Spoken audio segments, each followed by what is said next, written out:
दुनिया का सबसे बड़ा लोकतंत्र, तकरीबन 56 बड़ी राजनीतिक पार्टियां और न जाने कितने राजनेता। हर आम चुनाव की तरह इस लोकसभा चुनाव में भी पावर, पैसा और पॉलिटिक्स की गूंज रहेगी। लेकिन समय के साथ इस सियासी रंग में बहुत से और भी अंश जुड़ते जा रहे हैं। कभी खेल के मैदान से निकले खिलाड़ी यहाँ पैंतरे खेलते दिखेंगे, तो कभी बड़े राजनेताओं के छोटे नेता। लेकिन एक अंश ऐसा है जो इस राजनीति की दुनिया से काफ़ी लंबे समय से सरोकार बनाए हुए है, और ये है अपनी फिल्मी दुनिया के चमकते सितारे।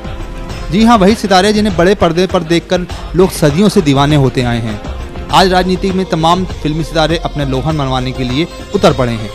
पर हम आपको बता दें कि ये आदत कोई नई नहीं है। फिल्मी दुनिया कई दशक पहले से ही राजनीतिक सांचों में ढलती चली आई है। मदर इंडिया के नाम से चर्चित बॉलीवुड अभिनेत्री नरगिस दत्त ही वो हैं जिन्होंने सबसे पहले राजनीतिक अखाड़े में कदम रखा था। नरगिस दत्त को 1971 में राज्यसभा का सदस्य बनने का मौका मिला था। उसके बाद ये सिलसिला कभी थमा नहीं। तमिल फिल्मों के बेहतरीन अभिनेता MGR उर्फ MG रामाचंद्रन भी चुनावी जंग का हिस्सा बने और करुणानिधि के साथ DMK का गठन कर बेमिसाल जीत के बाद 1977 में तमिलनाडु के मुख्यमंत्री का पद संभाला। आंध्र प्रदेश में तो एक लंबे समय तक तेलुगु देशम पार्टी के संस्थापक और अभिनेता NT रामाराव का डंका कुछ यूं बोला कि सिर्फ मुख्यमंत्री ही नहीं बल्कि पूरा आंध्रा उन्हें भगवान मानने लगा। MG रामाचंद्रन के ही समर्थन और छत्र छाया के नीचे एक और फिल्मी नाम ने भारतीय राजनीति को अपनाया, और वो है AIADMK सुप्रीमो जयललिता, जिन्होंने अपनी फिल्मी लोकप्रियता को राजनीति में कुछ इस तरह बुनाया कि आज भी तमिलनाडु में अम्मा का ही रुतबा है। स्टाइल आइकन रहे रजनीकांत ने भी अपनी लोकप्रियता को कैश करने का प्रयास किया, मगर असफल रहे। इन्होंने 2004 लोकसभा चुनाव में BJP AIADMK गठबंधन को समर्थन दिया था।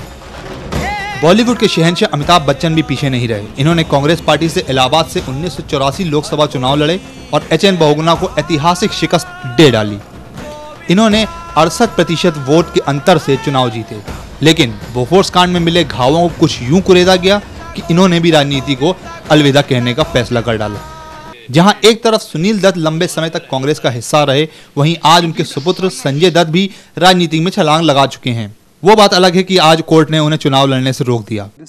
खामोश अंदाज दिए शत्रुघ्न सिन्हा ऐसे अभिनेता रहे जिन्हें राजनीति में बेहतरीन सफलता मिली, और ये 2004 तक BJP सरकार के दौरान कैबिनेट में रहे और स्वास्थ्य और शिपिंग जैसे अहम पद भी संभाले।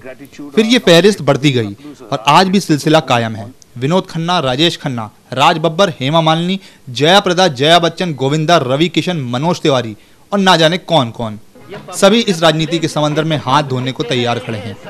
पहले फिल्में और फिर राजनीति का ये फंडा अब एक आदत सा बन चुका है, या ये कहें कि एक नशा सा। नीली बत्ती का जुनून बॉलीवुड पर कुछ यूं सवार है कि आने वाले समय में हर अभिनेता नेता बनने का सपना देखने लगा है। लेकिन एक बात जान लीजिए, बॉक्स ऑफिस से बैलेट बॉक्स का सफर आसान नहीं, क्योंकि जनता टिकट लेकर आपको यहाँ देखने नहीं जाती, बल्कि यहाँ आपको टिकट लेकर जनता का भरोसा जीतना है। शिवम अवस्थी, सिटी हलचल, दिल्ली। सब जानती है पब्लिक है।